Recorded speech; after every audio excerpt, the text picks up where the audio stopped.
Banggit ako ngayon ng iba't ibang ugali o mga bagay. Tignan natin kung ang isasagot nyo ay minana nyo yon sa inyong nanay o sa inyong tatay. Okay? Okay.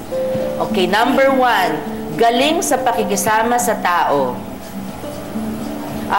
Parang initak. Ayun, gitnang-gitna si Bandolph. Nanonood ba si ate ngayon? Parang takot ka rin, ha? Nakakatakot ba si ate Nes magalit? Hindi naman. Ano lang? Okay lang. Okay. Pero, ito, ikaw, Epi. Siyempre, si tatay. Pag... May tamang plastic tumiso si Bandolph. Niloko lang. Pagkainit ng ulo. Parang wala si Tito Dolphin yan eh. Bihirang-bihira magalit si Tito Dolphin. Mahirap magalit yun. Mahirap kasi pag sobrang bait, pag nagalit. Yun. Galing sa pagpapatawa. Alam nga naman, no? Siyempre naman, hari yung tatay nyo. Handling ng pera. Talaga. Sabihin nyo bakit? Bakit? Responsable kayo? Ano yung tatay ko kasi may pumipila, namimigay ng pera. Oo, totoo. I mean, not for... Totoo talaga yun, namimigay talaga ng pera.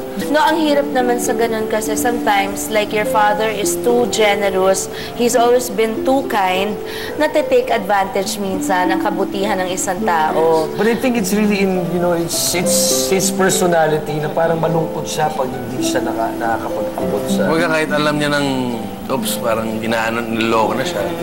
Okay lang, it's not his loss naman. Pareho sila ng tatay ko. Parehong old school yan eh.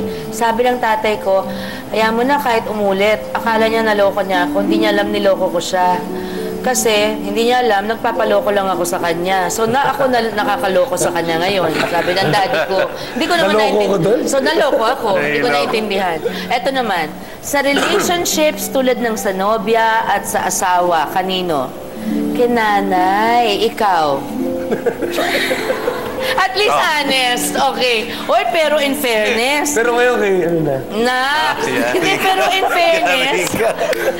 fairness, si daddy nyo, ilang years naman ang laging tinatagal ng relationships niya, di ba? Until with Shaja, yung pinakamatagal na. So, ikaw, bakit nasabi mo nanay? Kasi ako sobra ako magmahal. Magbigay todo. Hindi nang alam mo yan. Ako eh. Pero yung pag-ugali ko naman towards my wife, sa tatay ko. Pero kaya yung pagiging maalaga mo, mama mo. Alam ko si Ate Nes, yes. sobrang hands-on eh. Yes. Oo, nakita ko yun eh. Okay, mga kapatid, sa ating pagbabalik, pag-uusapan naman natin ng kanilang nag-iisang tatay, ang nag-iisang mahal natin, the one and only Dolphy. Magbabalik po ang kasama mo, kapatid.